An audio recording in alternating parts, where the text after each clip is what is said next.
El siglo XIV, aquí en la península ibérica, fue sin duda alguna, en lo político, en lo social, en lo militar, un siglo de transición, de penosa transición. Las hambrunas se adueñaron de los campos hispanos. Las enfermedades, como la peste negra, recorrieron diferentes campamentos militares, ciudades, pueblos, aldeas. La población quedó seriamente diezmada. Y en la Reconquista, tras la batalla del Salado, contra los benimerines norteafricanos, en 1340, hubo que plantearse un frenazo, un parón. En 1350, el rey de Castilla, Alfonso XI, moría en el sitio de Gibraltar, víctima de la peste negra.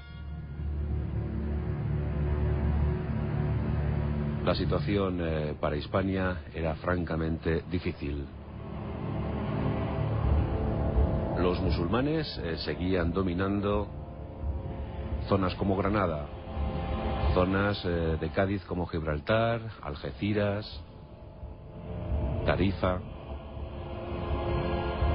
Parecía imposible conseguir reconquistar todo el territorio patrio, y menos después de estas pestes negras, de estas hambrunas, de esta escasez de alimentos. En ese año de 1350, Pedro I, hijo legítimo de Alfonso XI, asume el poder de Castilla. No fue un mal rey, aunque su apelativo, el Cruel, le hizo pasar a la historia de la leyenda negra de nuestro país, de nuestra historia. Y pronto surgieron candidatos que optaban directamente a ese trono. Uno de ellos, Enrique, uno de los 10 hijos habidos entre la relación de Alfonso XI y Leonor de Guzmán, su concubina, su amante, su eterna amante. Tanto que algunos decían que era la auténtica reina de Castilla. Y es que claro, 10 hijos son muchos hijos. Esos hijos fueron acogidos bajo la tutela del conde de Trastamara, de ahí viene el nombre del linaje.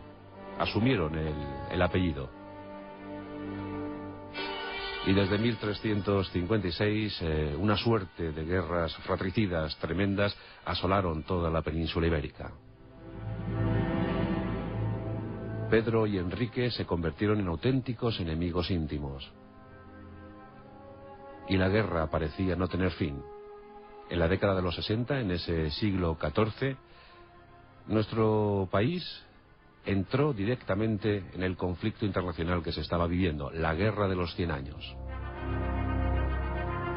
Enrique de Trastamara recibió la ayuda de Aragón, pero también de Francia. Mientras que Pedro I recibía lo propio de los ingleses. Por tanto, Castilla, Aragón, las dos potencias dominantes de la península ibérica, entraban con todos los honores, entrecomillado, entraban con todos los honores en esa guerra cruel de los 100 años, que parecía no acabar nunca. Y las batallas se sucedieron en nuestro solar patrio.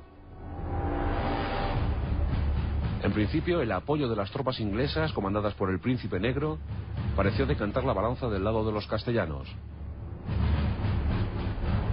Los aragoneses de Pedro IV y los franceses, sobre todo los franceses, apoyaron decisivamente a Enrique de Trastamara. Desde el país galo llegaron aquellas famosas compañías blancas, que eran unidades mercenarias enviadas desde Francia para ayudar a Enrique. Bueno, estas unidades eran dirigidas por un buen militar, un gran estratega, Hugo de Duguesclin. Duguesclin, la verdad es que sabía todo tipo de artes en la diplomacia, pero también en las conjuras, en las insidias, en las conspiraciones. Y Duguesclin rápidamente asesoró a Enrique de Trastamara sobre lo que había que hacer con respecto a Pedro I. Hubo batallas que todavía fueron del lado castellano, como la de Nájera, celebrada en 1367. Pero la situación empeoraba por momentos.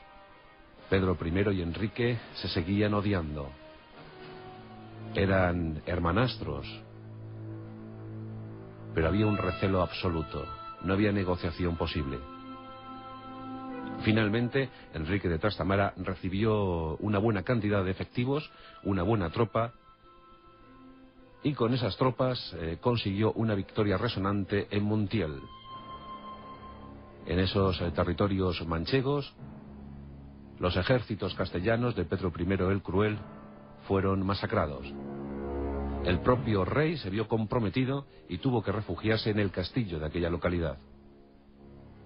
Desde las almenas de la fortificación, los emisarios de Pedro I el Cruel trataban de iniciar algún tipo de negociación que diera por lo menos la libertad a su rey para que pudiera regresar a Castilla. Pero Enrique sabía que tenía la oportunidad de su vida al alcance de la mano. Duguesclin, la verdad es que actuó muy bien esos días, supo acercarse a los oídos de Enrique de Trastamara y susurrarle las palabras propias de la traición. Enrique accede a negociar con Pedro I. Pedro I, confiando en la buena fe de su hermanastro, sale del castillo de Montiel.